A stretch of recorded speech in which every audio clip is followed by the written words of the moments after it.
Bonjour à tous et bienvenue dans votre journal des produits de bourse de l'Obsa du jeudi 6 juin.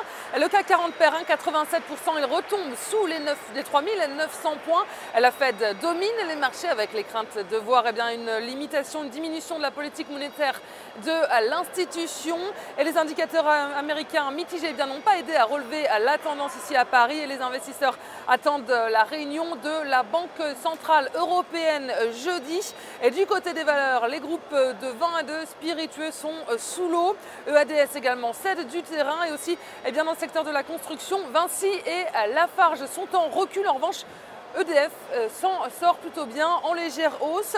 Et puis à Wall Street, tous les indices américains s'affichent en nette baisse. Les marchés ont d'abord essuyé à l'ouverture une statistique décevante sur le front de l'emploi. Les embauches dans le secteur privé en mai aux États-Unis ont progressé de seulement 135 000 contre 157 000 attendus. Et cela donne un avant-goût tendu du rapport sur l'emploi et le chômage américain à paraître vendredi. Bonne nouvelle en revanche avec une hausse supérieure aux attentes de l'indice ISM des services à 53,7 et ça confirme la reprise de l'activité des services, mais ça conforte aussi un scénario de diminution du montant de l'aide de politique monétaire de l'institution. Et puis les marchés américains attendaient surtout la publication du livre beige de la Fed. Ils ont scruté ce document qui fait le point sur la situation économique des 2 derniers mois aux États-Unis. Alors globalement, la situation économique aux États-Unis reste limitée, la croissance reste modeste, la création d'emplois est toujours molle. Par contre, la consommation des ménages a augmenté, le marché de l'immobilier s'améliore. En bref, toujours beaucoup de tensions sur les marchés américains avant de connaître la décision de la Fed. Et sur le marché des devises, le dollar est stable face à l'euro.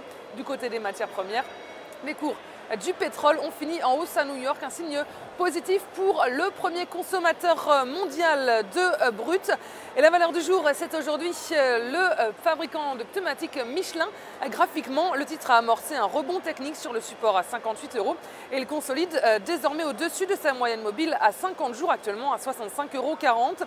Et la pause actuelle ne remet pas en cause le biais haussier de moyen terme. Et ainsi, tant que le support est à 63,15 €, viser le dépassement d'une droite de tendance baissière en place depuis les points hauts de décembre 2013 avec 73,80 € comme cible principale. Et la stratégie qui vous est proposée pour jouer cette valeur, c'est l'achat du Bar & Call Michelin à 4 825 T d'Unicredit au prix d'exercice de 70 € et d'échéance au 6 décembre 2013. Voilà, c'est tout pour aujourd'hui. Passez une excellente journée, on se retrouve demain.